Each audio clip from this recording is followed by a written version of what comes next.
विष्णु जी के चरणों में कोटि कोटि प्रणाम। श्री विष्णु पुराण प्रथम अंश का 14वां अध्याय। प्राचीन बर्हिका का जन्म और प्रेचताओं का भगवान राधन। श्री पराशर जी बोलते हैं, हे मैत्रेयी, पृथु के अंतर्धान और वादी नामक 2 धर्मज्ञ पुत्र हुए।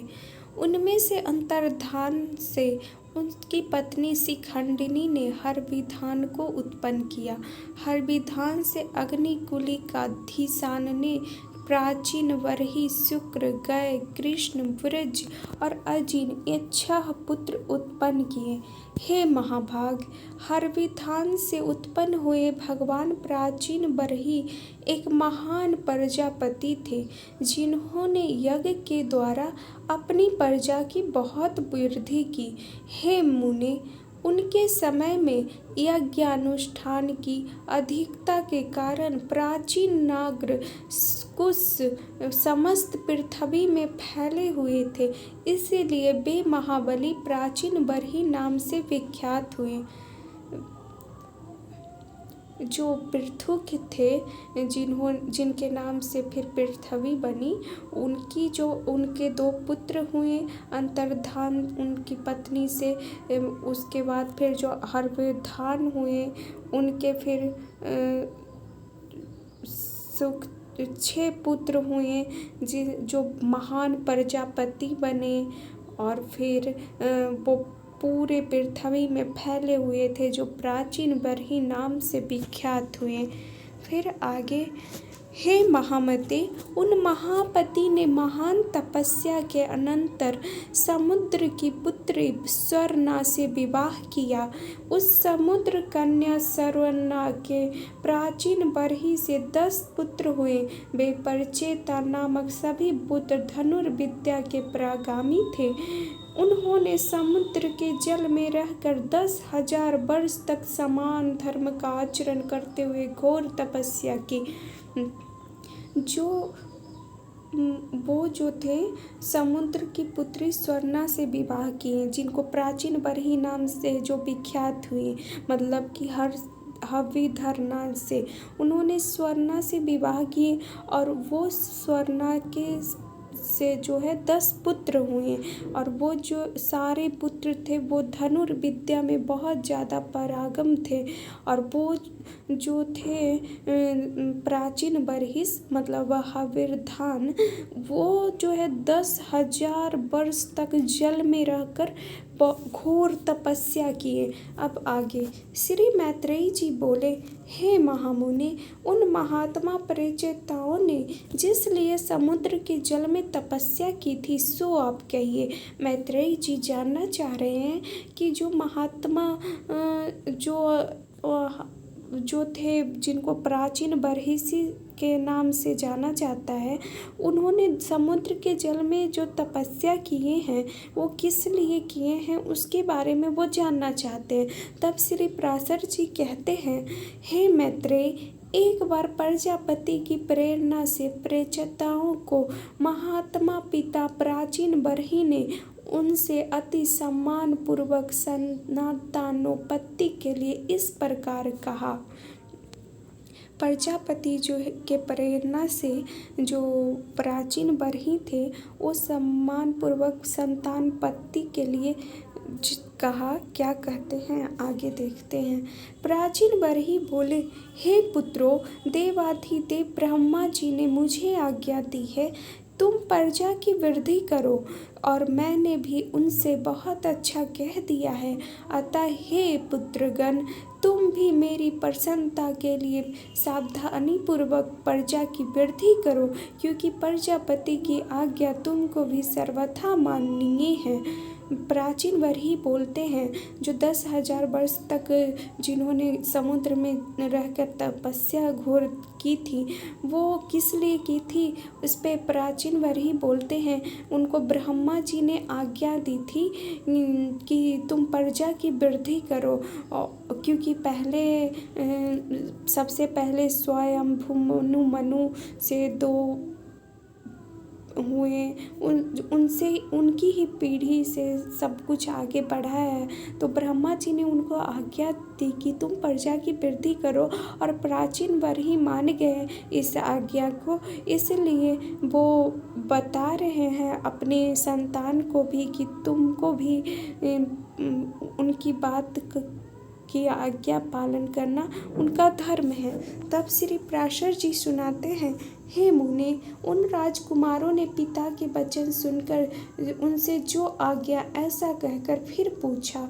प्रचेता बोले, हे तात, जिस कर्म से हम प्रजा वृद्धि में समर्थ हो सके उसकी आप हमसे भली भांति इस प्रकार व्याख्या कीजिए।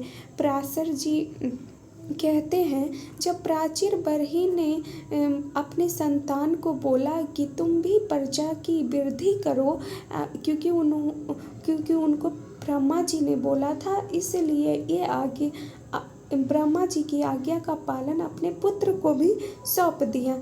तब उन राजकुमारों ने अपने पिता से बोलते हैं कि जो आज्ञा पिताजी, और फिर इस कैसे वृद्धि करना है इसकी व्याख्या वो कहना चाहते हैं, करना चाहते हैं, सुनना चाहते हैं।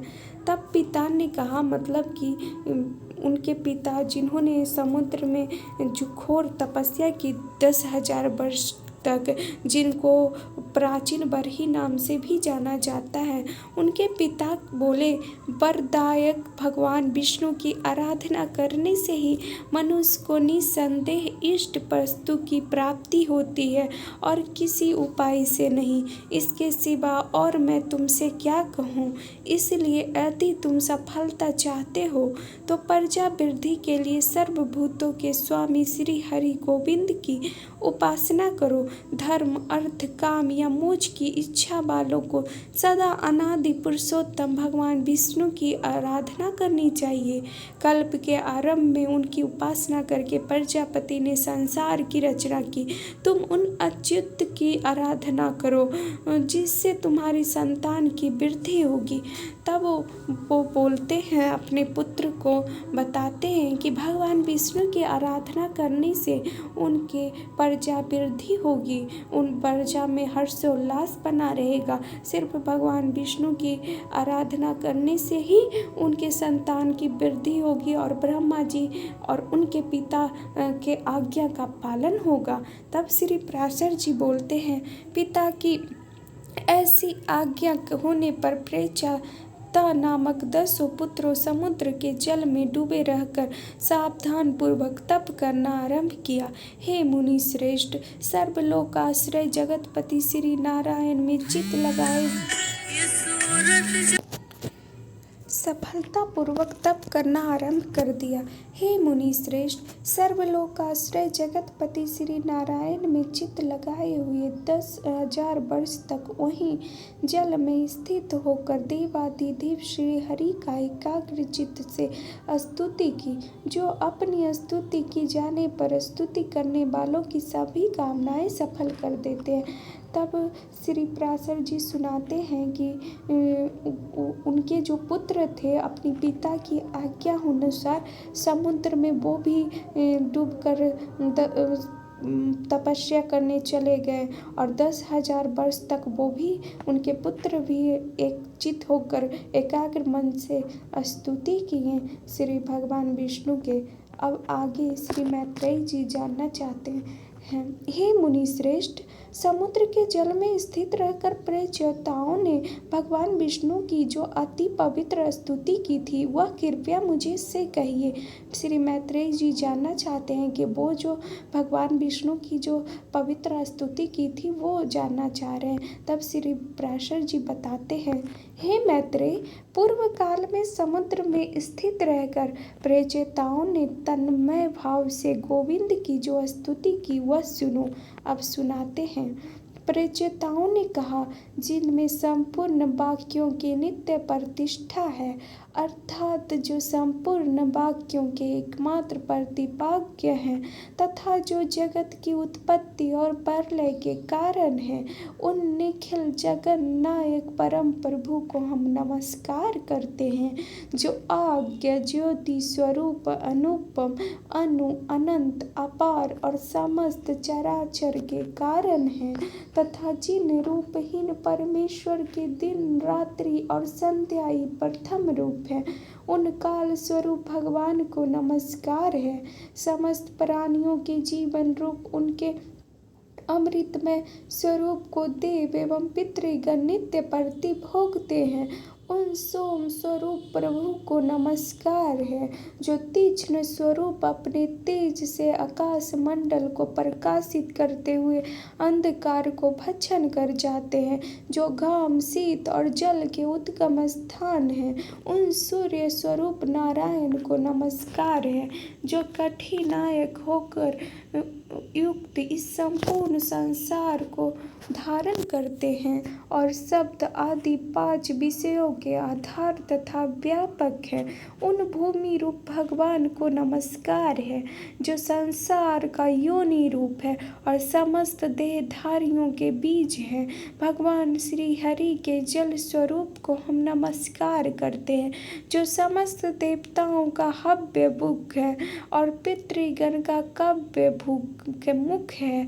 उन अग्नि स्वरूप विष्णु भगवान को नमस्कार है, जो प्राण अपान आदि 5 प्रकार से देह में स्थित होकर दिन रात चेष्टा करता रहता है तथा जिसकी योनि आकाश से है। उस वायु रूप से भगवान को नमस्कार है, जो समस्त भूतों को अवकाश देता है। उस अनंत मूर्ति और परम शुद्ध आकाश स्वरूप प्रभु को नमस्कार है।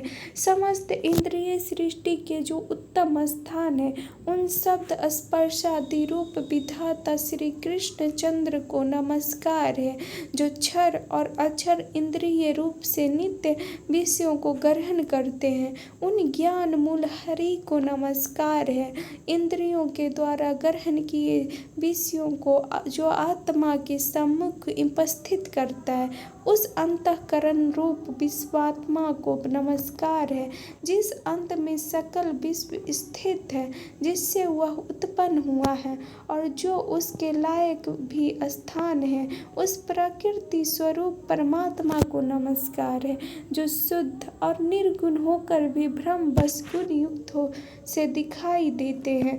उन आत्म स्वरूप पुरुषोत्तम देव को हम नमस्कार करते हैं, जो अविकारी अजन्मा शुद्ध निर्गुण निर्मल और श्री विष्णु पद परम पद है। उस ब्रह्म स्वरूप को हम नमस्कार करते हैं, जो न लंबा है न पतला है, न मोटा है न छोटा है, न काला है न लाल है, जो स्नेह दर्भ कांति और शरीर से रहित एवं अनासक्त और अशरीरी जीव से भिन्न है, जो अवकाश स्पर्श गंध और रस से रहित एवं आँख कान विहीन अचल एवं जीहा हाथ एवं मन से रहित है, जो नाम गोत्र सुख एवं तेज से शून्य एवं कारणहीन है, जिसमें भय भ्रांति निद्रा जरा और मरण इन अवस्थाओं का अभाव है, जो अरज रजो गुण रहित अशब्द अमृत